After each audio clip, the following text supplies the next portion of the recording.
Ladies and gentlemen, welcome into another edition of the AFC North Roundtable. It's official, folks. We are less than 1 week till kickoff, and you know we can't enter into the regular season without making our predictions, and that's exactly what we're going to do tonight. Your four favorite hosts around the AFC North are going to rank out 1 through 4 how they think the AFC North is going to pan out this season, including record predictions for all 4. The question is, will bias be left aside? Will bias be mixed in? We are about to find out. So let's bring them in right now, starting off with the Cleveland Browns representation, Chef Zay. Chef, you ready to put them in order? I got a feeling the Browns might be a little bit higher than the rest of the gang has it, but I could be guessing. Plus 500 compliments of the odds at Bet US. I don't know what the disrespect is, but they gonna learn today. We are dying to see what you have for us. We're also dying to see what Mark, representing the Steelers, has for us as well. Mark, you ready to rank them out? The same $10 you put on, the Bengals or Ravens, you put on the Steelers, makes you more money. I'm good to go. I think if you put 10 on the Steelers, you can buy beachfront property in Palm Beach. We good. If you put $10 on this team, though, not going to get you a whole heck of a lot, but it could be a solid bet, and that's the Baltimore Ravens. Bobby Baltimore, you ready to rank them out? I think so. This is, what was it, 88 years in the making? I think last year, all 4 teams, 500 or better. See if that happens again. I'll let you know what I think and coming up. Is that really true? That was 88 years for Wow, that's insane. Yeah. We are the best division, aren't we? Dead set. We're the best division in the NFL. Yeah. Competition's certainly stiff, and it's only going to get harder with Joe Burrow back in the fold. Zim with the Cincinnati Bengals. You ready to rock? I'm ready.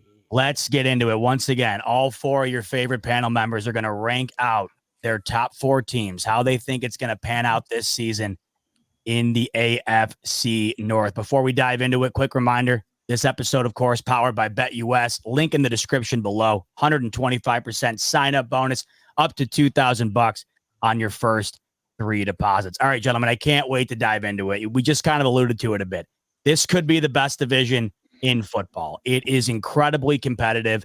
Last year, all teams above 500 very easily could do it again. This year, you would believe improvements all around for the most part, especially with Cincinnati. Going to be very interesting.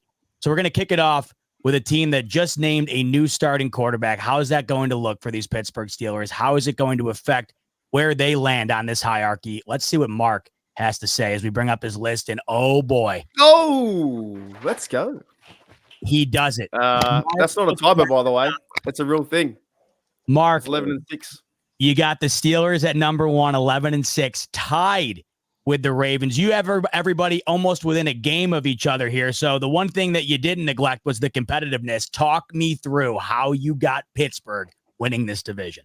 Yeah, I really wanted to make all 3 teams 2 and friggin' 15, but I couldn't do it for the seriousness of the channel. Look, I understand that we are definitely the underdog, and we the Steelers are the 4th place, and that narrative from your guys, like I would dead set entertain from Zay or Bobby or Zim, whoever it may be, and say Steelers should be 4th. I fully understand that. However, we have Mike Tomlin. And Mike Tomlin can get us to 9 wins. Mike Tomlin can get us to 10 wins. So, and I think we have a better team on defense this year than last year. Yeah, we have a different quarterback, but I think we have the running backs, I feel like, going to go off with Warren when he's healthy, and Najee will go off. I think Wilson's going to have a pretty good year, depending how Fields does walk into it. And it's going to be a very, very tough division. Now, I think my Steelers are going to be 11-6. I'm just kind of hoping the same time that you guys are 11, 10, and 9. So I had to put everyone kind of together. But in reality, man, like the Steelers have a really good divisional record against you guys over the past few years, like 19 and 11 or something in the last 5. Last year was 5-1. So we can go toe-to-toe with the guys in the division. But can the Steelers, can they beat the other teams outside the division? We need a really strong start. That in terms of the first 8 games, go 6-2 or 5-2. But I fully respect that you guys will put me on the 4. I think every single one of you will put me on number 4. That's for sure. But in terms of being competitive, Mike Tomlin, I think, is going to get this team ready, rocked and rolling. And he had he had Kenny Pickett, Trubisky. Had Trubisky last year, Kenny Pickett, and Mason Rudolph got us to 10 wins. So Russell Wilson can play good football, run the rock, play action pass, get it to Muth, get it to Pickens, and our defense is much better this year than last year. I think we'll be around 10-11. I'm just hoping that you guys can lose 1 or 2 key games. And first of all, that would be the Chiefs are going to beat the Ravens straight up. Not only in this scenario do the Steelers have to go 11-6 to win it, but you also are relying on a downfall from the Ravens and an implied downfall from a better Bengals team with Joe Burrow. Walk me through how you see that unfolding, because not only would the Steelers have to deliver, the other two, and that's not even mentioning the Browns. I mean, we have 2 playoff teams in the Ravens and the Browns from last year. So outside of the Steelers getting that top spot on their own, how do you see these other 3 teams kind of falling off the mark a bit here? Well, with the Ravens, I understand that they play, we play them tremendously well. 7-1 over the last, few years. And of course, there's been injuries, that kind of stuff too. I think even Bobby has alluded to it before in the other few shows. Who's their backup quarterback? If Lamar Jackson goes down, I don't want players to go down. Don't get me wrong. I'm not like that kind of person. No way. We want the toughest competitors out there. However, if he does go down, what's their backup plan for their quarterback, right? And obviously I think our division is our division is versing some of the toughest teams. We definitely are. The Steelers are versing I think we're the 32nd toughest of teams, right? But I'm just kind of, it's more hopium than anything else. And I'm wearing my bias hat. I do think the Steelers can make 11 wins. I'm just hoping that this year that we kind of, Ravens beat the Bengals, Bengals beat the Ravens, Browns beat the Ravens, or vice versa. Therefore, we're all around the same edge. And around week 17 or week 18, when I go to Steelers versus Chiefs, I'm just hoping that we can win that game and be one step closer to winning the division. But yeah, I am hoping for a bit of a downfall from the Ravens in terms of quarterback play, or just, a missed field goal. Or look, these teams are very competitive. I'm not getting it wrong. Ravens are up there for sure. The Ravens won it last year. The Bengals were 4th and they were 9-8. Everyone's plus, 500. They're Mike Tomlin record. I really am just hoping for that. That's like I said to Zim the other day. That Super Bowl window does scare me a bit. I cannot stand, out of all the teams, I can't stand the Bengals the most. And if they were to win one, I know that the chat would just come to my channel. Hello, welcome to Steel Nation Australia. Come to my channel and every day put comments in there. I know people will do that. So they had the window. Ooh, us? Yeah, you guys. I can't. No. You're cool, Zim. I cannot stand the Bengals. I've been hating them since Hushman Zada wiped that terrible towel on his feet. You don't know how much that warms my heart to hear that, bro. I appreciate you. They're my most hated team, even being from Australia, right? Even when Vontaze Burfict and all those guys, cannot stand Pac-Man Jones. That was when my hatred started. But yes, they are definitely going to be around there. And I'm more intrigued now to see what you guys have, because I know I'm 4th. Like, I know I'm 4th for sure for every single one. You never know. You're damn right, Mark. 100% right. Damn right, you're 4th.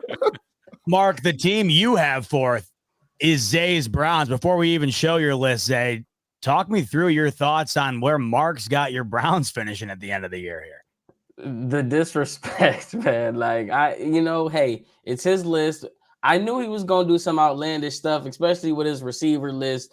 And then, he was on our roundtable just a few days ago when he talking about, the receivers this, we got to get depth. I mean, he's already backtracking. So, it's just typical. A little bit. It's typical Steelers fans hating on the Browns, which is why you're going to see them at the bottom of my list too. I got a feeling you're going to avenge your Browns. How far are you going to go with the avenging? Let's take a look at your list. And boy, 7? Look at the top of this division. One trip back, and I'll be quiet. We took over the world if this happens. The last time we came last in the division was 1988, before I was born. Hey, that's right. The law of average, y'all do. Years. Y'all are due. You got to relive your childhood. Jeez.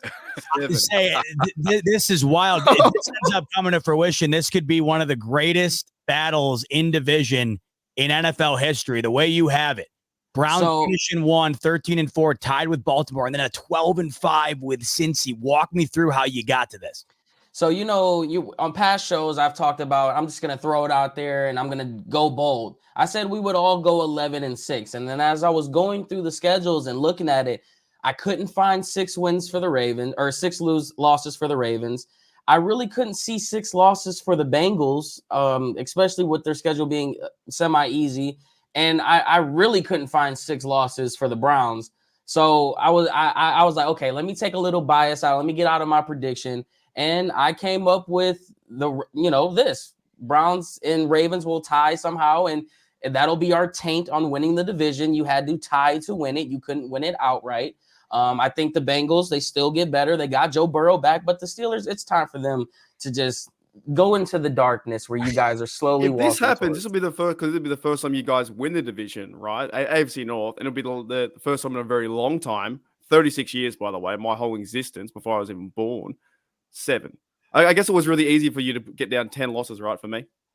I don't want to say it was easy because anybody who's followed me know that I give respect where respect is due. I don't like to be crazy in a sense. The Steelers organization has been phenomenal for as long as I've been alive. They pretty much have done everything right. When it's all said and done, we thought they were going to be 8-9 and 7-10 2 years ago, right? The first year Ben Roethlisberger was gone, and you guys make the playoffs. So I will never completely disrespect you guys, which is why I gave you 7, because that's just the type of guy that I am. Right. I'm not sure. I like how you said no bias and then go 13-4. That's crazy. I mean, listen, everybody just hates us because of the situation. There's no way we're getting worse. It don't matter. Did the Rams ever go 13-4 after going whatever they went before they went to the Super Bowl? You guys run 2 games the season before you went to the Super Bowl. Like, things happen, and it's the Browns' turn. We can be the team that be like, dang, there ain't no way they won 13 games this year. It's us. Let us have our turn. But it's not that you're just having your turn here. Everybody's having their turn. I mean, but no, that's how good this division is, though, which is what I fully believe that this is going to be one of those things where we are watching the scoreboard every single week. It's going to be, oh, man, this team lost 2 games in a row. Did they take themselves out of position? I think we're going to see the best division in football happen this year. So I'm all in on it, man. Call me crazy if you want. See me at week 17. I also feel like there's an implication here that this is essentially going into the playoffs. This will look like the Super Bowl favorite will essentially, it will come down to somebody in this division based on what you're not saying. I'm sure you want the Browns, but regardless, you feel like the Super Bowl representation in the AFC is coming out of the AFC North? I mean, you can never count out Patrick Mahomes, right? That would be idiotic. But I think the AFC North has tremendous odds for someone to get in there. And you look at this, the end of the week, I mean, it's not crazy to sit here and look at this because the last game of the season is all going to be seeding and implication on who's going to be bumped in, who's going to just miss out. The Steelers are taking on the Bengals. And then they have the Chiefs. And they have, the last 3 games for the Steelers, Ravens, Chiefs, Bengals. That's crazy. Win. Right? So and then the last 3 games for the Bengals, Steelers, Browns, and Broncos. So 2 AFC North opponents. And then the Ravens, obviously, they have the Texans, Steelers, Browns for the last 3 games. So this last 3 weeks into that, man, it's going to be wild in the AFC North. Very little margin for error. I was not aware of the ending there for you, Mark. My good God, that's a hell of a way to send it into the postseason. But at least it will be entertaining. Those were a ton of good games right there. As we say in Australia, she'll be right, mate. No worries. Zay, this is going to be tough to top. I'm dying to see what Bobby and Zim got for us. But before we get to them, another reminder that this episode, of course, is powered by BetUS, where the game begins. 125% sign-up bonus in the link in the description below, up to $2,000 on your first 3 deposits. I think if you made a bet for this ranking right here to wind up coming to fruition, that could be a plus 10,000 or I don't know what. But I'll tell you this, as a Bills fan in the AFC, I don't think I'd enjoy anything more than watching a division like this unfold. We'll see what Bobby and Zim have to say, and we'll see if it comes anything close to what would be probably the best divisional race in NFL history. But before we get to him, quick word from Mike Vick. Michael Vick here at BetUS.com. Get it all. Huge bonuses, great odds, a race book, live in-game betting, and a casino. BetUS, my online sports book and casino.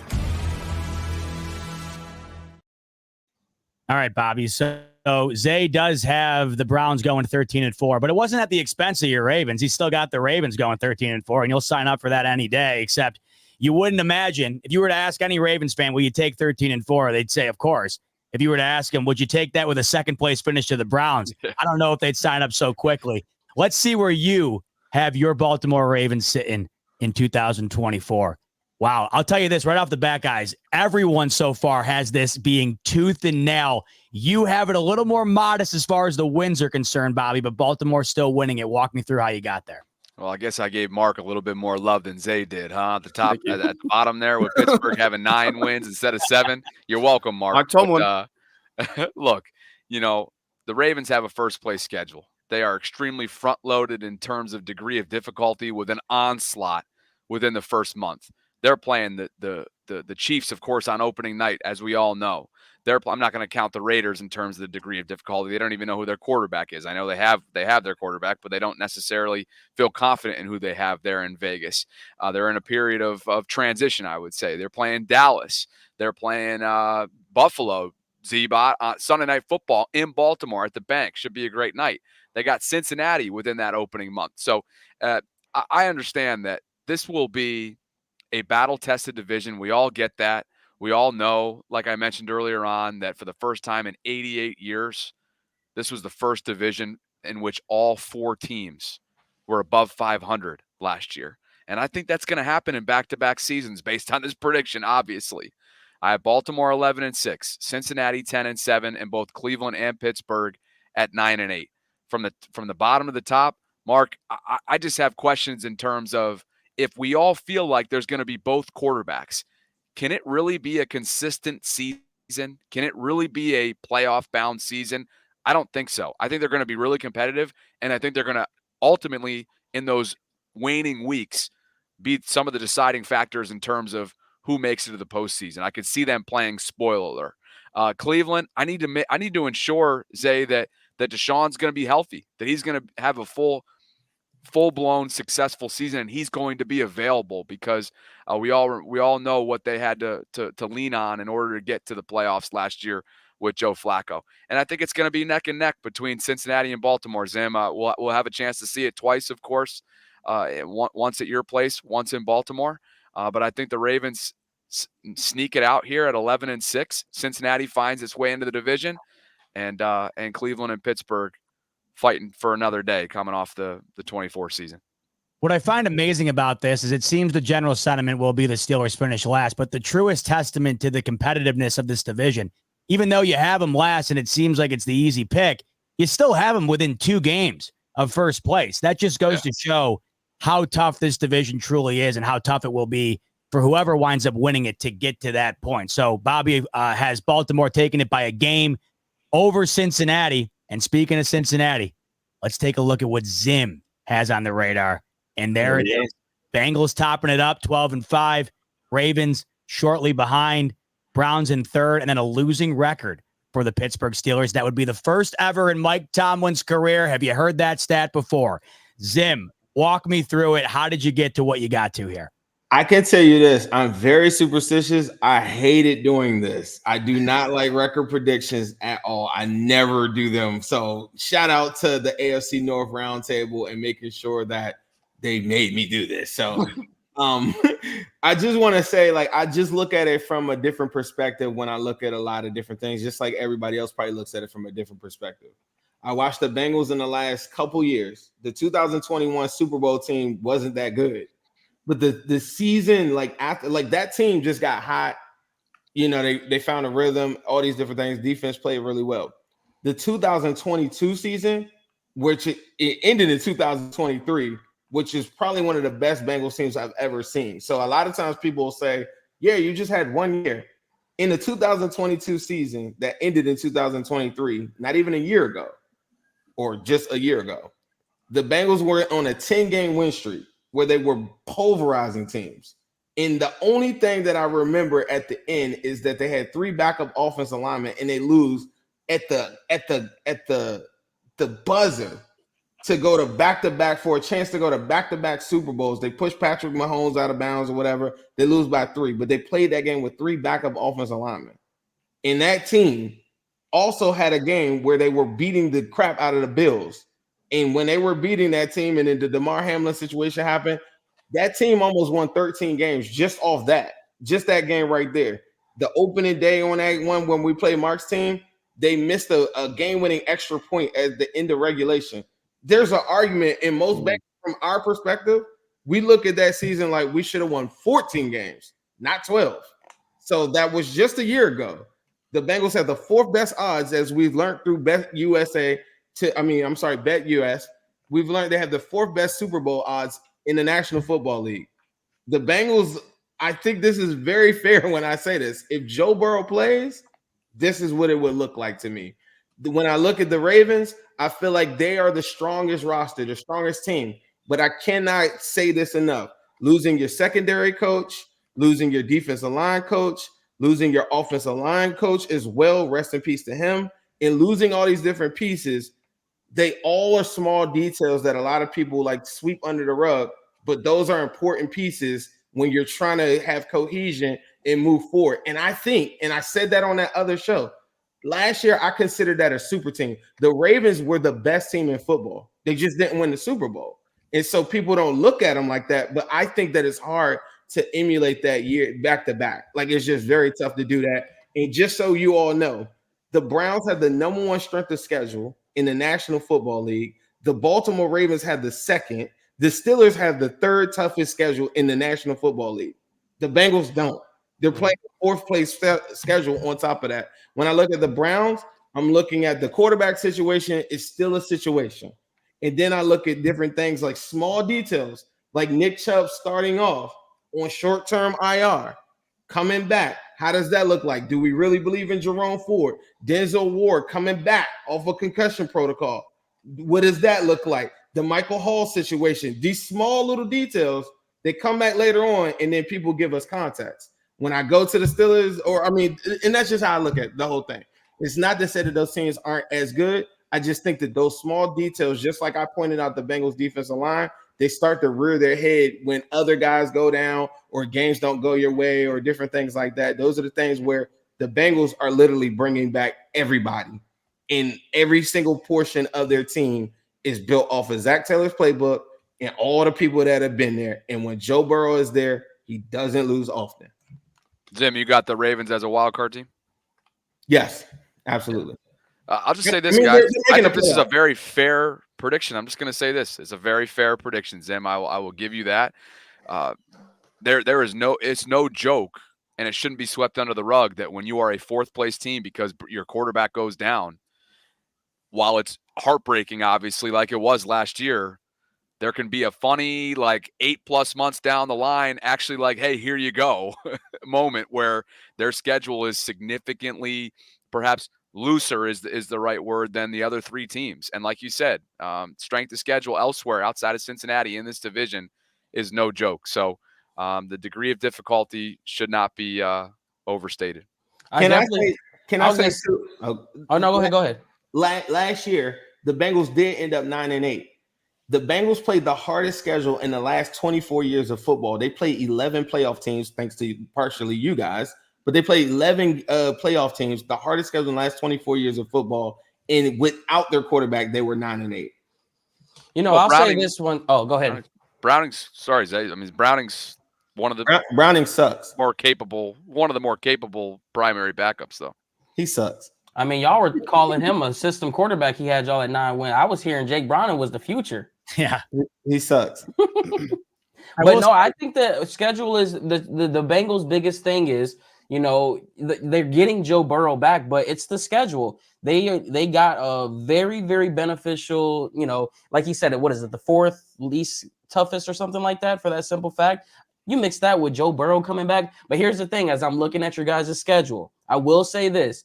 We go into every season with these expectations with these teams, and we always look at it at the end of the year and be like, dang, we did not see this happening and this happening. Your schedule could be easy now, but looking at it, let's just play this if game, right? I'm looking at the back end of your schedule. You end it with the Steelers. Let's just say Bo Nix gets the whole season through. Denver could not be as easy as you once thought it might be just because it's later into the year if they find that groove. The Browns, you already know what time that is. if Will Levis is anything like people are trying to claim that he can be, that Tennessee game isn't going to be as easy as you think it is, especially being in Tennessee. Dallas, since Steelers, and then that Chargers team is the kicker there. Because if the Chargers can figure it out with Herbert and Harbaugh, I mean, your schedule comes from being one of the easiest to having a gauntlet the last 6 weeks of the year. I agree with you. You never know how this is going to play out, but out of all those teams you just named, you only named one playoff team. No, and that's what I said. We're sitting here now saying this is the case, but if those teams pan out the way, like every season, there's always that question: Absolutely. What happens? We could be sitting here talking about it being different. Absolutely. To me, the ultimate takeaway here, though, is that point you made, Zim, that we were just talking about. I mean, in a year where, not just this year, but the way it's planning to be for the foreseeable future, as competitive as this division is, the benefit of having Joe Burrow go down last year and having kind of a season you throw away is the fact that you get to go into this year with a schedule, at least right now on paper, that is much easier than the rest. And when you look across not just this division, but the AFC in its entirety, any small advantage you can have is more than likely going to make a difference. It's a really good point, and it'll be interesting to see if that helps propel the Bengals further than maybe they would have had they had a first-place schedule if Joe Burrow doesn't go down last year. Let's do a quick recap about what we saw tonight from all four of you gentlemen in terms of these rankings. We'll go back to Mark. Steelers, number 1 at 11-6, tied with the Ravens. Bengals at 10-7, Browns coming in last. Zay had this is my favorite one, by the way. This is the favorite one I've seen out of all these that we've done thus far. 13-4 for the Browns, tied with the Ravens at 13-4. Shit. Bengals 12-5, first ever losing season. I am rooting for this massively. This would be historic. They would do a 30 for 30 on this division if it wound up going in this direction. And make sure you lock in the roundtable for the segments you need for the B-roll. 100%. Mark, I will say, Mark, what you said, it made me feel good because I watched your team kick my ass for 20 plus years. So you've been at the bottom. It's just the laws of the world. That is honestly it's not crazy. It's your turn to live the life that I lived through. That does. It's in my fandom of 20-something years. There's only been one game that I've ever watched. With Mike Tomlin where we've been out of the playoffs. So that would be crazy. It can happen. It can be a downfall for the Steelers, that's for sure. We're going through a bit of a rebuild, retooling era after Big Ben. Yeah. So the Browns would be crazy for them to win, but that'd be their first time, be our last time. That'd be a big shift in the polls, but you never know. It's such a different league now. That quarterback position is just so. I've seen rosters like you pointed out your defense. I think your defense, there's an argument it's better than mine, right? But the weight of a quarterback is just so heavy. So you got to see how that. Yeah, quarterbacks win games, right? Your defense is good, but your quarterbacks, you got to go and score points. We cannot. With the last few years, we can't score points. We're scoring under 20 points a game. It does feel like we've been watching a 180 kind of unfold. The Patriots, maybe the worst team in the league right now. Yeah. The Giants, 2-time Super Bowl championship as we were growing up. Maybe they're down there as one of the worst. The Steelers aren't nearly what they used to be. Then you got teams like Cincinnati, Kansas City, Buffalo, teams that were mediocre or worse towards the top. Like you said, Zim, it just seems to be the law of nature, and it's been funny to watch it all unfold. And really, it was the transition in quarterback, right? Peyton Manning gone, Tom Brady gone, and this new generation in Burrow, Allen, Mahomes, Lamar, Wild, Roethlisberger, of course, gone. And when you can't replace the guy, you see what ends up happening. Going to back to Zim's to see what he had. Like Bobby said, I really love the transparency within this ranking here because I could see this panning out with the Bengals having the schedule that they do, with Baltimore, coming in right behind, but with the schedule that they have, still having 10 wins, should be right in the mix for a playoff spot. With that, Browns right behind, Steelers in last place, and then Bobby, similar to yours, Zim, where it's really just a dogfight. Plenty of losses for all teams, and it's going to be a struggle towards the end to see who comes out on top. Bobby's got Baltimore 11-6, Bengals 10-7, Browns 9-8, Steelers 9-8. Now, this is another really interesting one to me because once again, Bobby, like you guys talked about earlier, nearly a century without having all these teams have a 500 record or better. to repeat that again in back-to-back years would be wild. But these teams, the way it's shaping up, it wouldn't stun anybody. So very interesting. And the best part of all this, fellas, with the predictions now in the books, the preseason in the books, the next time we join each other, we will be previewing the games that will ultimately end up determining these outcomes you just predicted. We cannot wait to get together for it. And you can't wait to have you. Talk to me. Ziva, how much do you want me to punch up on those Patriots for you week 1? You like how I want the Chiefs to punch up on those Ravens. Want that? Zim, it's funny. On a dime, like it's almost like I almost feel bad for New England at this point. It's crazy how you feel bad for them. It's insane how it happens. Like the 180 that happens between the hatred for the Patriots being above anything maybe that you know on planet Earth to then transitioning to the Chiefs. And now the Patriots are such a charitable franchise. You don't even know what to make of it. So I'm not telling you not to beat up on them, but I'd much rather you take care of the top of the AFC for me if you could. And, the Patriots, whatever. But at the end of the day, this division, it's surely going to be a hell of a ride this year. And we can't wait to kick it off next week, previewing this year. So we will see you next week. We appreciate you tuning in for this one. On your way out the door, hit that like button, subscribe so you're ready to rock for the season. And of course, take advantage of that 125% sign up bonus through BetUS up to $2,000 on your first 3 deposits. For Zay, Mark, Bobby, and Zim, I'm your host, Z-Bot. This has been the AFC North Roundtable. We look forward to having you in next week. Enjoy your Labor Day. Peace.